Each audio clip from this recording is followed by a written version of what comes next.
Kata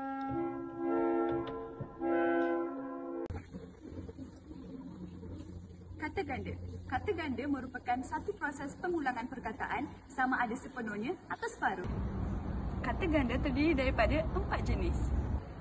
Kata ganda seluruh, kata ganda separa, kata ganda berentak dan kata ganda berimbuhan. Penggandaan penuh ialah proses yang menggandakan seluruh kata dasar sama ada kata dasar tersebut mengandungi imbuhan ataupun tidak.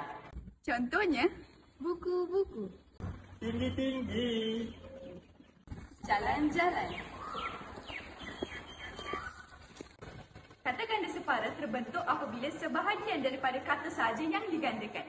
Contohnya, lelaki, jari, Pohon. Kata ganda berentak ialah proses yang menggandakan kata dasar mengikut rentak bunyi tertentu dalam kata dasar itu. muih, demak samut. Kata ganda berimbuhan ialah kata ganda yang menambah imbuhan di mana-mana tempat dalam kata ganda. Bersalam-salaman, Teragak-agak, ubat-ubatan.